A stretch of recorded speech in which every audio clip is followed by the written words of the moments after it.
In den Tiefen des 600-jährigen Pfarrhauskellers in Wattenwil gehen einmal im Monat ungewohnte Dinge vor sich. Bei Bier, Chips und Musik treffen sich Leute, die am liebsten Metal hören. Mit dabei Initiant und Metal-Fan Pfarrer Samuel Hug. Der Metal fasziniert mich, die Musik und der Glaube an Jesus, der mich bewegt. Und dem muss irgendwo ein Weg dazugeben, wie die zwei Sachen müssen zusammenkommen.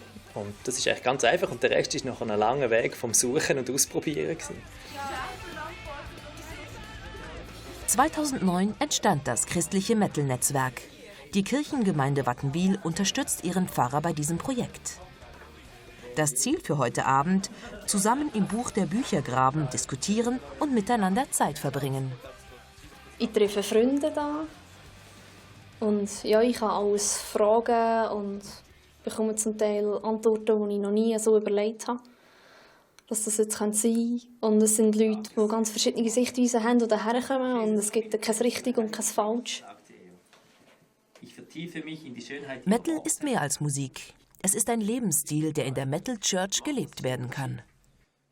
Was ich das Gefühl habe, ist, dass wirklich das von dieser Ehrlichkeit und schonungslosen Offenheit recht stark ist.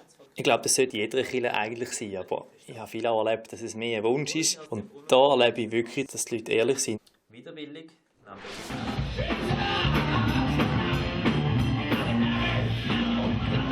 In der Metal Church findet 4-mal im Jahr ein Gottesdienst der besonderen Art statt. Nicht in einer Kirche, sondern in einem Pub. In der Musik wird oft das Düstere und Schwere im Leben thematisiert. Das ist das, was ich genau stark finde. Dass es eben nicht irgendwie so ein Möchtegern-Theater ist, wo man nicht eine schöne, heile Welt spielt, sondern man stellt ehrlich dar, wie die Welt wirklich ist, wie das Leben ist. Und das finde ich stark. Und das hilft auch in der Beziehung zu Gott. Weil dann kann Gott etwas machen mit dem Schweren und dem Düsteren. Und wenn man nur so tut, als ob alles nichts wäre und alles gut wäre, ja, dann bleibt man dort stehen.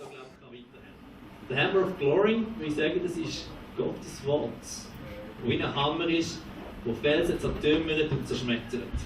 Und Jeremia sagt, hey, Gottes Wort, das ist nicht einfach so eine Träumerei, die uns gerade ein bisschen passt, sondern es ist manchmal sehr unbequem, was Gott sagt oder was wir in der Bibel lesen.